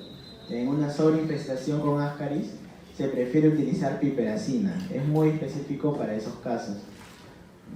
Entonces, no es nunca de primera elección, primero se usa albendazol o mebendazol, a menos que el paciente esté sobreinfestado. Lo que va a producir una parálisis también en el parásito, porque va a actuar como agonista del receptor GABA. Y el otro fármaco que hay que ver es el pirantel, el palmoato de pirantel. De amplio espectro, es un antiparasitario de amplio espectro, pero ha sido desplazado, no se utiliza mucho, ya se utilizaba anteriormente, pero ahora se ha desplazado por el uso de albendazol y melbendazol. Lo que va a producir es una parálisis de tipo espástica, ¿ya? Porque va a inhibir a la colinesterasa, a diferencia de piperacina, que produce una parálisis flácida por ser agonista de GABA. Y finalmente, praziquantel. Entonces, el praziquantel que tenemos, que es el tratamiento de elección para todas las céstodes. Entonces, todas las tenias van a responder bien a praziquantel. Es su principal característica. Entonces, se absorbe por vía oral. Lo que va a producir es un aumento a la permeabilidad. ¿A qué cation? Al calcio. ¿Ya? Eso va a producir en el parásito una parálisis y su posterior muerte. Se utiliza, aquí está, ¿no? Aminolepis, teniasis, difiloboteasis. Puede utilizarse en quistidiatídico, pero principalmente en estos tres. Sus reacciones adversas también no son muy frecuentes, ¿ya? Pero cuando se presentan son gastrointestinales o cefalea.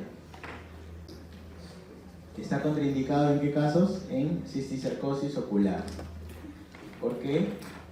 Porque si el parásito se destruye en el ojo, eso que si es que el paciente ya no está ciego, lo va a dejar ciego, ¿no? Entonces, para darlo, generalmente preferimos utilizar albendazol y con corticoides, ¿no? Para evitar la inflamación.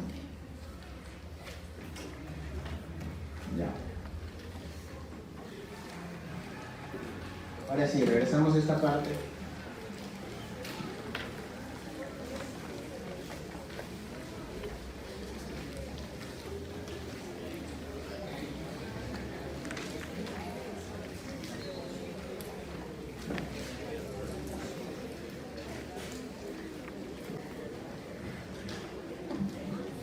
Bien, aquí tenemos que revisar qué fármacos, los fármacos que son antiparasitarios, especialmente contra los protozoos. El principal fármaco que tenemos aquí es el metronidazol. Entonces, metronidazol ya lo vimos como antibiótico, también va a funcionar, va a tener un efecto como antiprotozoario. Entonces, ¿cuál es el mecanismo de acción de metronidazol? Va a actuar sobre DNA, ¿no? Va a actuar sobre el DNA y va a producir de esta forma la muerte del protozoo. Es un fármaco que se absorbe muy bien por vía oral. Por vía oral se absorbe muy bien.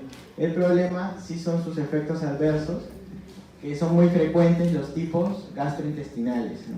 Entonces, en pacientes que consumen metronidazol van a quejarse de ¿qué?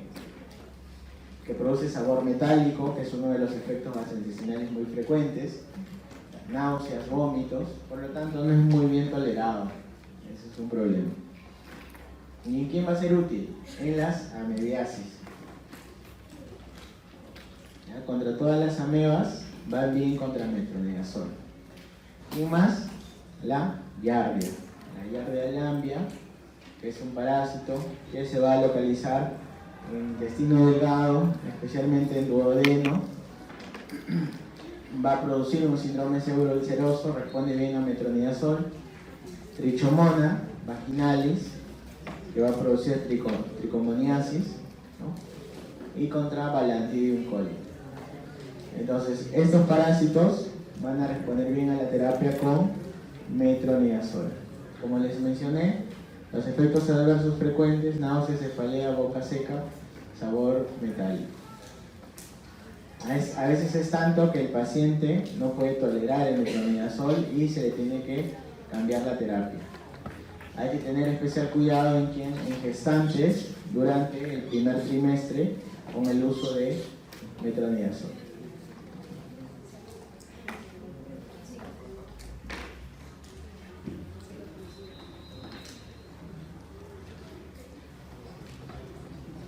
Otro fármaco similar es el yodoquinol. ¿Ya? Es con I, no es con L, correcto.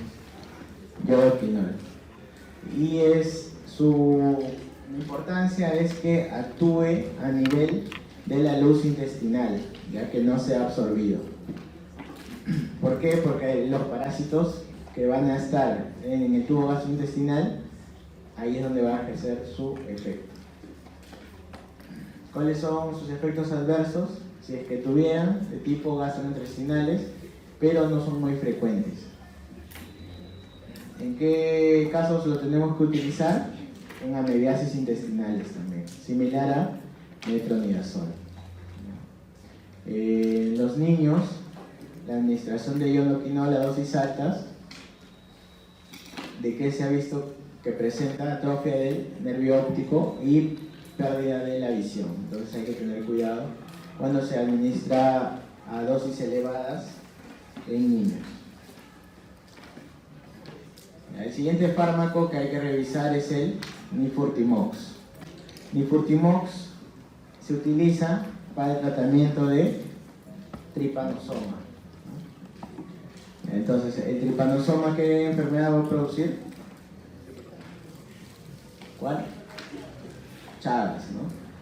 Entonces, Chagas es una enfermedad que en el Perú sobre todo se presenta ¿en qué zona? En la zona sur del país, especialmente en Arequipa. ¿Quién lo va a transmitir? El triatoma, ¿no? El triatoma infestans va a transmitir el mal de Chagas. Y es una enfermedad que se cronifica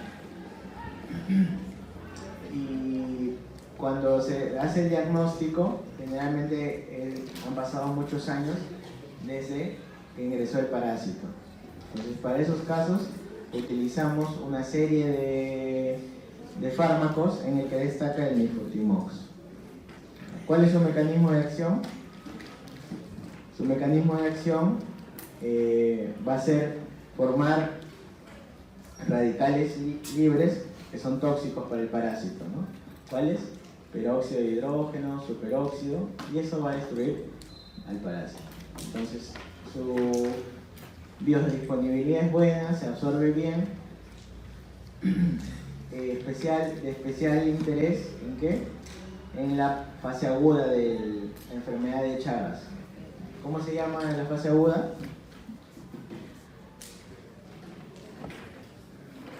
¿No? ¿Qué presentamos? Hay un signo característico en la fase aguda para identificarlo, ¿no? ¿Cómo se llama? El signo de Romaña, ¿no?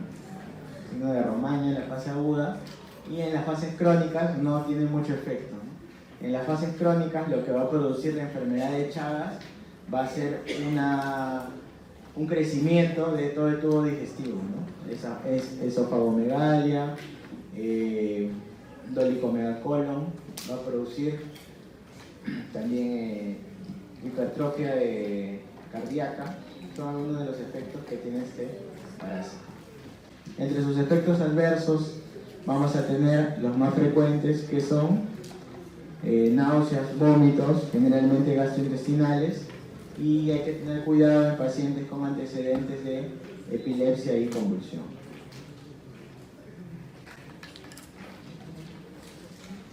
Otro fármaco que es efectivo contra el tripanosoma es el benznidazol. El benznidazol es un fármaco que se va a absorber bien en el tracto digestivo. Su tiempo de vida media es de 12 horas y tiene un mecanismo similar al Nifurtimox. ¿En qué fase entonces vamos a utilizarlo también? En Chagas agudo. Sus reacciones adversas son mayores que el Nifurtimox, especialmente de tipo hematológicas. ¿Por qué? Porque va a producir depresión de la médula ósea. Entonces vamos a tener trombocitopenia principalmente a causa de ello. Puede producir polineuropatías, parestesias, polineuropatías periféricas. Está contraindicado en gestantes. No darlo en gestantes. Otro fármaco que tenemos que revisar es la nitazoxamida. La nitazoxamida es un profármaco de su forma activa, nitroteazolil salicilamida. Entonces, ¿para qué utilizamos este fármaco? Contra amebas también, ¿ya? Contra amebas. Yardia va a responder bien a nitazoxamida, pero no es de primera opción, ¿no? Primero se prefiere utilizar el metronidazol. Y algunos parásitos intestinales también van a responder bien a nitazoxamida. Una característica es que va a cambiar los fluidos corporales, ¿no? ¿Qué color va a producir la nitrosamina en los fluidos corporales? Especialmente en orina, que es de color verde. Hay un antituberculoso también que cambia el color de los fluidos corporales. ¿Cuál es? La rifampicina, ¿no? Debe decirles, la rifampicina cambia el color de la orina a color naranja. Es un color naranja como crush, es el color que da la rifampicina. Entonces así pueden identificar quién está tomando su tratamiento antituberculoso, ¿no? Ya. Luego vamos a ver los fármacos que tienen efectos contra la leishmania. ¿Ya? ¿Cuáles son esos? Son los antimoniales pentavalentes. Tenemos a quién? Al estivogluconato sódico y al antimoniato de N-metilglucamina. Entonces, el principal es el estivogluconato sódico, ¿ya? Son antimoniales pentavalentes y se usan en el tratamiento de leishmaniasis. Entonces, la leishmania, ¿qué otros nombres tiene? ¿O qué fases tiene la leishmania? Hay leishmaniasis cutánea y hay leishmaniasis mucocutánea y visceral. Cutánea, mucocutánea y visceral. En Perú no tenemos visceral, ¿no? Solamente hay cutánea y mucocutánea. Entonces, este fármaco, el estivogluconato sódico, en general no se absorben bien en el tubo gastrointestinal, ¿ya? Se dan por vía parenteral, que es su vía de administración. ¿Y cuál es su mecanismo de acción? Lo que van a hacer van a inducir la salida de tripanotiona y glutatión desde las células para inhibir la reductasa de tripanotiona. Entonces, ¿esto qué va a dar? Una pérdida en el potencial de reducción del tiol de los parásitos, y así van a morir.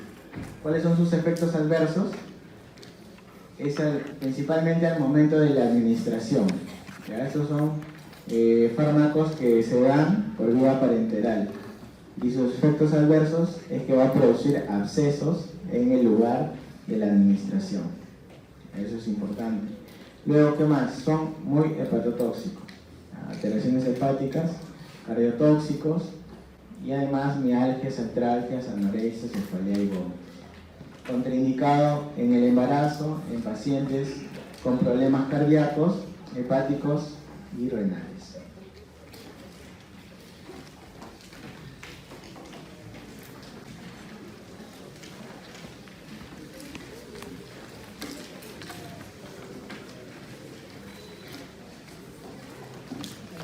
Ya.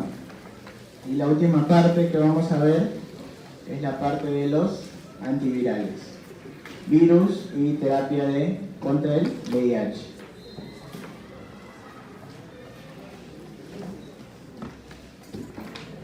Ya, entonces, en general, la terapia antiviral y retroviral es bastante compleja. ¿Por qué? Porque los virus necesitan siempre de la célula huésped que han infectado para producir sus proteínas y seguir replicándose, ¿no? Entonces, ahí está la dificultad al momento de fabricar fármacos, porque son parásitos que utilizan la maquinaria de la célula.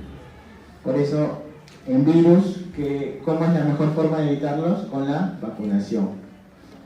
La mejor forma es con la vacunación. Entonces, los virus, los antivirales pueden actuar a diferente nivel. Tenemos los que inhiben la penetración, como la amantadina y las inmunoglobulinas, que es un grupo. Luego tenemos los que inhiben la síntesis de ácidos nucleicos, el aciclovir, el ganciclovir. Tenemos los antirretrovirales, esto lo vamos a ver ahora en la terapia de VIH, los cuales se pueden dividir en dos grupos, ¿no? Los inhibidores nucleósidos de transcriptasa reversa, y el otro grupo son los inhibidores no nucleósidos de transcriptasa reversa. Esos son los dos grupos. También antirretrovirales tenemos a los inhibidores de proteasas, saquinavir, ritonavir, y finalmente los inhibidores de las neuraminidasas. Entonces, ¿cuántos grupos tenemos? Los que inhiben la penetración, los que inhiben la síntesis de ácidos nucleicos, los antirretrovirales, que están aquí de plomito, y los inhibidores de la neuraminidasa. Bueno, acá íbamos a escribir algo, pero no funciona la tablet, entonces hay que enfocarnos en esta parte que es la de los antirretrovirales. Entonces, los antirretrovirales, como les mencioné, que pueden ser de qué grupos: los inhibidores nucleósidos de la transcriptasa reversa, los no nucleósidos y los inhibidores de proteasa. Estos son los tres grupos principales que se utilizan en la terapia de VIH y que están aprobados en la norma técnica. Igual ahorita vamos a ver cuáles son esos fármacos. Entonces, aquí ¿qué tenemos? Tenemos al virus, ¿no? El virus del VIH con su glicoproteína 41 y 120, que se va a unir ¿a quién se va a unir? A un linfocito, ¿no? ¿Cuál es su principal diana del VIH? El linfocito CD4. Entonces acá está el receptor CD4. Después que ingresa, va a dejar su RNA, que por transcripción inversa se convierte en DNA, ¿cierto? Y de ahí empieza recién, ¿no? DNA, RNA y sus proteínas.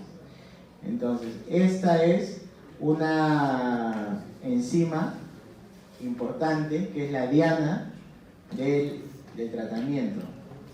Generalmente en las células en realidad en todas las células del cuerpo, ¿qué es lo que ocurre? ADN, y del ADN se forma el RNA, ¿no? Es así, el DNA y el ARN. Pero el VIH tiene esta característica, que de ARN puede formar DNA, y la enzima que lo hace es la transcriptasa reversa o transcriptasa inversa. Entonces es un blanco terapéutico importante en la terapia antirretroviral contra el VIH. Y hay dos familias de fármacos que lo van a bloquear. ¿Cuáles son esas familias? Los inhibidores nucleósidos de la transcriptasa, y los no nucleósidos. ¿Cuáles son los inhibidores nucleósidos? Son varios, pero los principales son estos cuatro: tenofovir, enticitabina, lamivudina y ciobudina. Y los no nucleósidos son efavirenz, nevirapina. Y aparte tenemos los inhibidores de la proteasa, ¿no? Entonces, que van a bloquear qué parte del ciclo del VIH aquí, ¿no?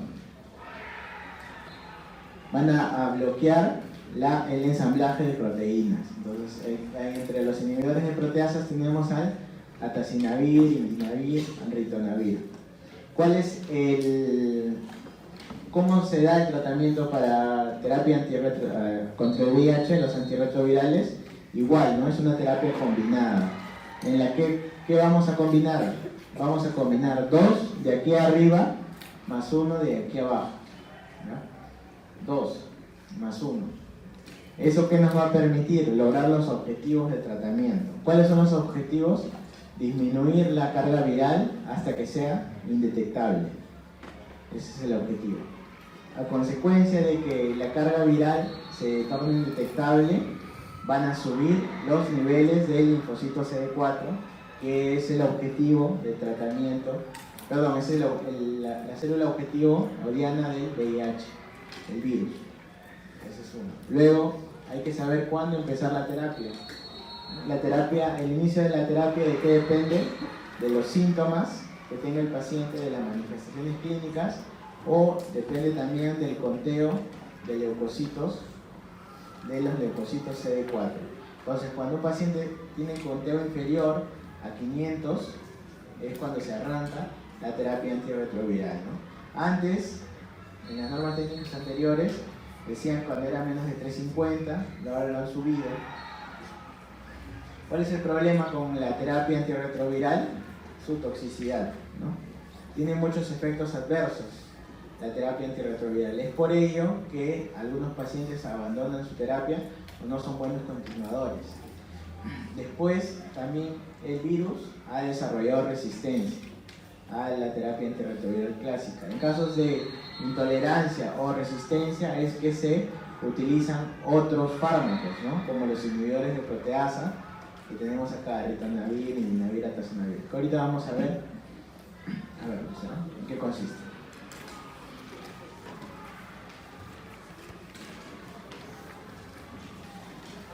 Bien, entonces el esquema del tratamiento básico es asociar dos fármacos del primer grupo, de este grupo. Tenofovir, emtricitabina, lavivudina, oxibudina, más uno del siguiente grupo. Ese es el núcleo. Ya es como decir la primera línea que damos en tuberculosis, ya esta es la primera línea que damos en VIH.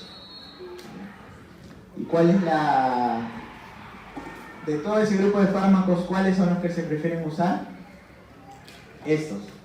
Tenofovir con emtricitabina más efavirenz. Tenofovir, emtricitabina más efavirenz. Entonces, como ese es, según la norma técnica del MINSA, son los fármacos de primera línea de elección, por eso vienen juntos, ¿no? Viene una tableta de tenofovir y emtricitabina, una sola. Y aparte tenemos que viene la tableta de efavirenz. Entonces, ¿por qué nos dice que efavirenz hay que darlo? Esto se da cada cuánto, cada 24 horas. Y efavirenz se da en la noche.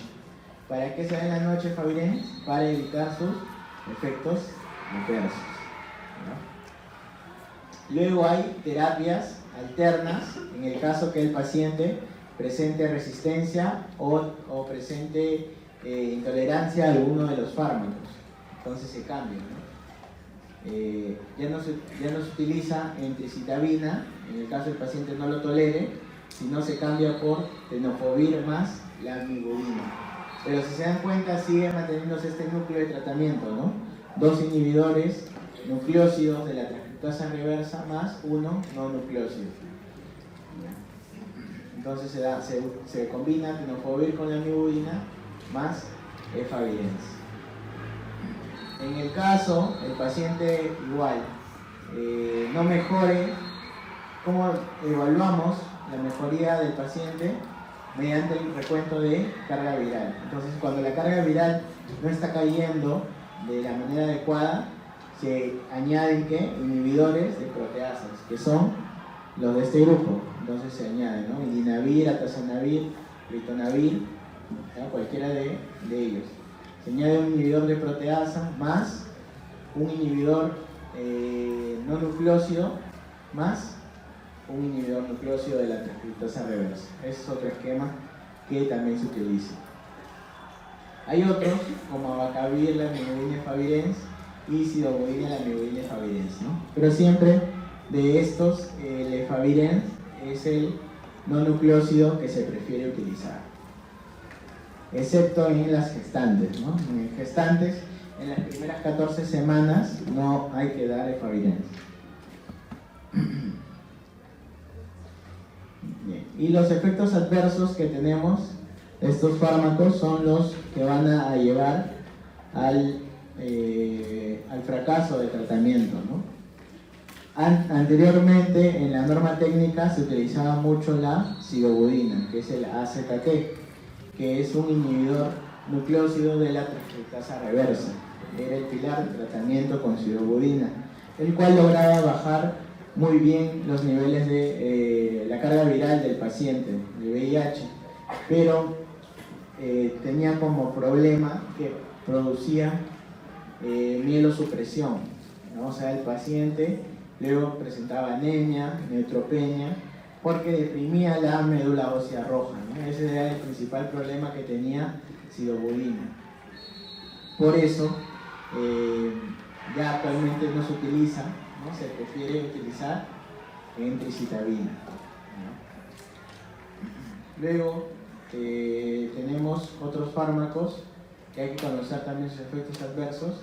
El efavirenz, les dije, que era el inhibidor no nucleósido de elección, en el cual entre sus efectos adversos tenemos desde el sistema nervioso, vértigo, psicosis. ¿Qué más va a producir?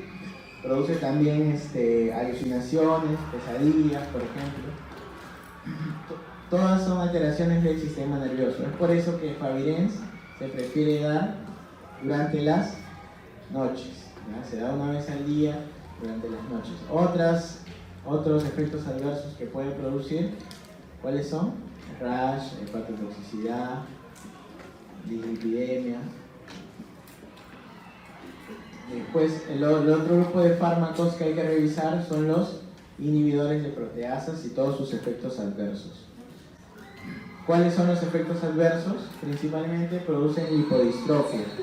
Entonces, un paciente que está en terapia con antirretrovirales tiene unas fases características, ¿no? Tiene consumo de bolas de Bichat, tiene redistribución de la grasa, todo lo que está asociado a lipodistrofia.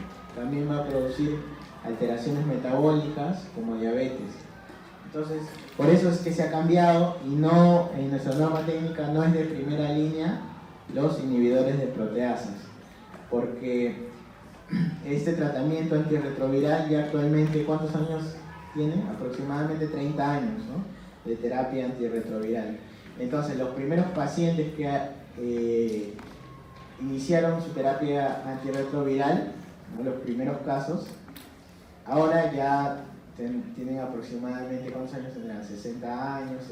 Entonces, en ellos se han visto que ya no están muriendo por el virus del VIH, sino por las complicaciones que han dado estos fármacos. Los inhibidores de proteasas, sobre todo, al producir redistribución de lípidos, son muy ateromatosos, ¿no?, generadores de placas de ateroma. Entonces, los pacientes que consumían inhibidores de proteasa tienen riesgo incrementado de sufrir infartos. Además, también van a producir cálculos, ¿no?, problemas renales, los inhibidores de proteasas. Indinavir, recordar, su efecto adverso importante, va a producir litiasis, como se lo mencioné hace un momento, hiperbilirrubinemia. Atazanavir también va a producir hiperbilirrubinemia. Debemos recordar didanosina, que es el que produce pancreatitis.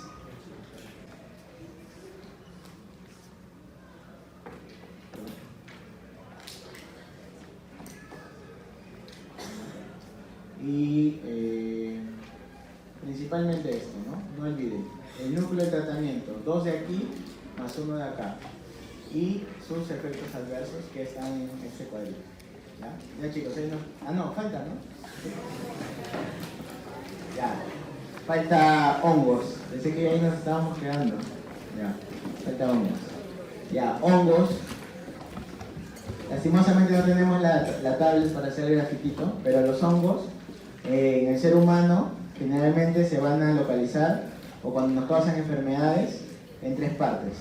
Una es los hongos superficiales o los dermatofitos, ¿no?, que van a infectar la epidermis, la superficial, ¿qué más? Uñas y en el cabello también. Ya, esos son los hongos superficiales. Luego tenemos los órganos que van a entrar a la dermis profunda. También hay hongos ahí. Y finalmente los hongos que entran al sistema, ¿no? O sea, los hongos sistémicos, que ya entran por la sangre. Entonces, dependiendo de ese nivel, va a requerir diferentes fármacos antimicóticos. No es normal que un hongo llegue a la vía sistémica, ¿no? Entonces, ¿en quién se va a producir esto? Sobre todo en inmunosuprimidos, en pacientes inmunosuprimidos con cáncer, que estén recibiendo corticoides. Ellos podrían presentar estas complicaciones, pero no es lo habitual, ¿ya? Los hongos son comensales de la piel. Entonces, vamos a empezar, ¿no?, por los grupos. ¿Cuántos grupos tenemos? 5 grupos. El grupo macrólidos poliénicos, tenemos a la anfotericina B, y aquí más a la nistatina. Entonces acá falta la nistatina. Luego tenemos los análogos de pirimidina. ¿Quién está? La flucitosina. Los compuestos azólicos que se dividen en dos grupos, los imidazoles y los triazoles. Dentro de los imidazoles, los más usados, ¿a quién tenemos? Al clotrimazol, ¿no? Al miconazol, que lo vimos ayer en el seminario, y al ketoconazol. Y en los triazoles está el fluconazol, ¿cuál más? Boriconazol, las equinocandinas, la caspofungina y las alilaminas a la terbinafina. Entonces vamos a ver cada uno de ellos y en qué caso los usamos. Ya, los macrólidos poliémicos, la anfotericina B, el principal representante. ¿Para qué ¿Sobre dónde actúa la anfotericina B? Sobre la membrana del hongo. Pero es más específica, más afín al ergosterol, que es un tipo de esterol clásico de los hongos, que al colesterol de los humanos, ¿no? Pero en esto también se basa su toxicidad, porque también va a actuar sobre el colesterol humano, ¿no? Pero más sobre el ergosterol de los hongos. Y va a producir canales y destrucción de del hongo. ¿En qué casos utilizamos anfotericina B? Para todas las infecciones fúngicas de tipo sistémico. Aquí, ¿cuáles tenemos? Las candidemias sistémicas. ¿Qué quiere decir? Que la cándida se ha generalizado, ¿no? Está por ejemplo, en todo el tubo gastrointestinal. Luego la criptococosis, la histoplasmosis, pero sistémica, porque hay diferentes tipos de histoplasmosis, ¿no? Diferentes presentaciones clínicas. La blastomicosis, coccidiomicosis y aspergilosis. ¿Qué vamos a tener? Que oralmente no se va a absorber, entonces es un fármaco que se da por vía endovenosa. Se da por vía endovenosa, y la toxicidad es hay dos momentos en los que va a presentar toxicidad. Una es al momento de la administración. Cuando se administra anfotericina B, el paciente, ¿qué puede presentar? Puede presentar cefalea, fiebre, reacciones locales, entre otras cosas. Ese es un primer momento. Y el segundo momento es ya con el tratamiento continuo de anfotericina B, que va a ser principalmente nefrotóxico. Bueno. Luego tenemos otro grupo, que es la flucitosina, dentro de los grupos de análogos de pirimidina. ¿Cuál es su mecanismo de acción? Va a interferir con la síntesis de DNA y ARN de hongos. Salud. El problema es que genera rápida resistencia. Entonces, flucitosina es un fármaco que no se da solo, se da acompañado de alguien más. Generalmente se asocia con anfotericina. Flucitosina no se da solo. ¿En qué casos utilizamos flucitosina? En criptococosis, en cromoblastosis. Su principal efecto adverso va a ser la mielosupresión.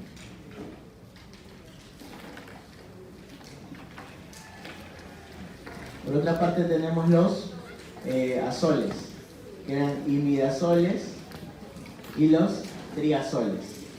Los imidazoles, cuando se empleaban por vía oral, se vieron que eran muy tóxicos. Entonces, por eso los imidazoles que se usan por vía tópica. ¿Ya? Los imidazoles son vía tópica.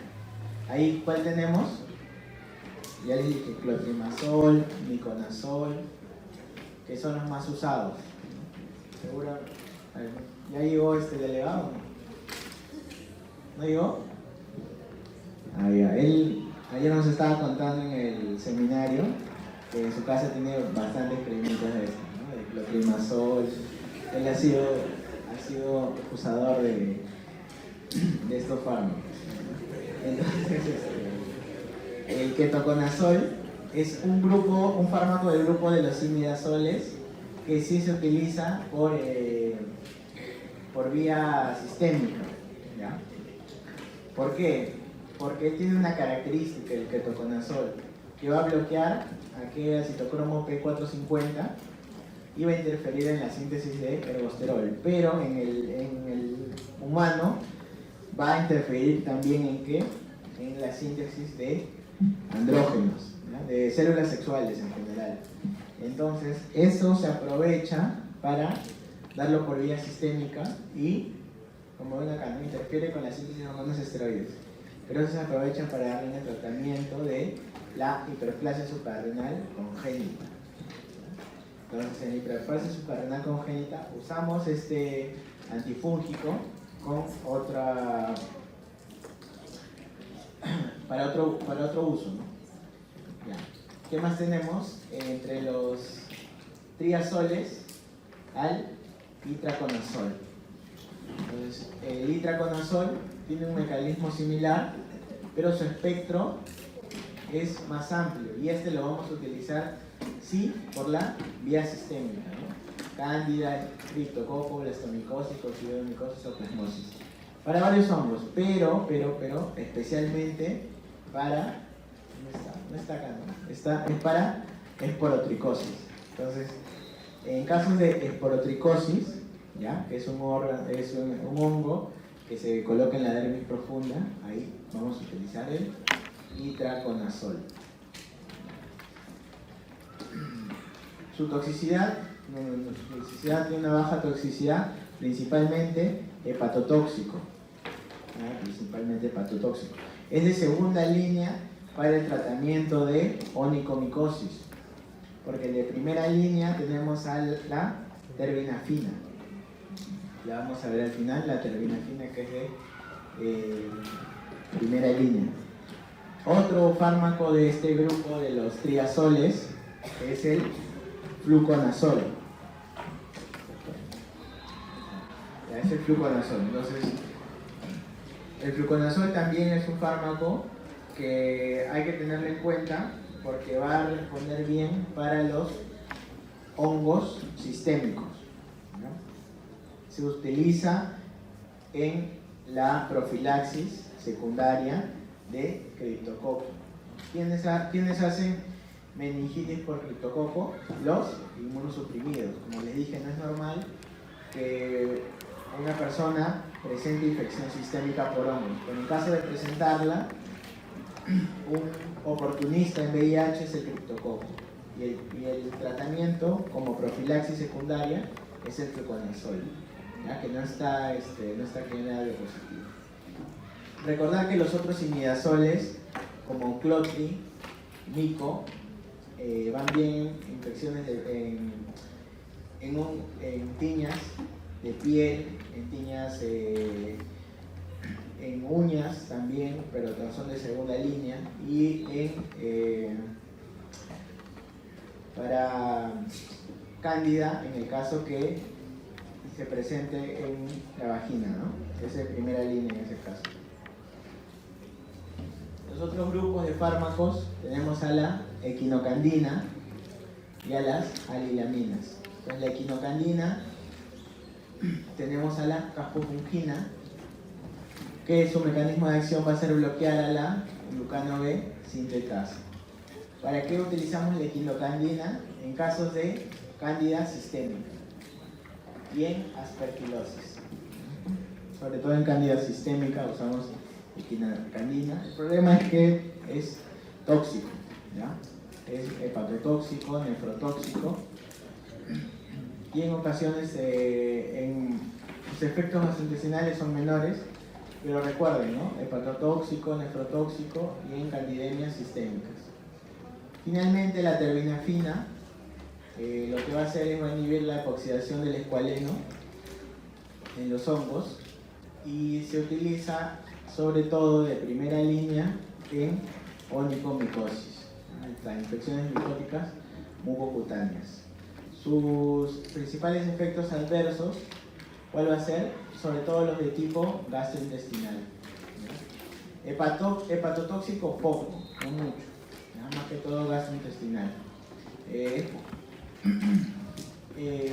Anteriormente utilizaban los imidazoles para el tratamiento de onicomicosis, pero ya se ha demostrado que las alelaminas tienen mejor efecto. Ya, eso sí, así terminamos. Ya chicos, eso es todo, gracias.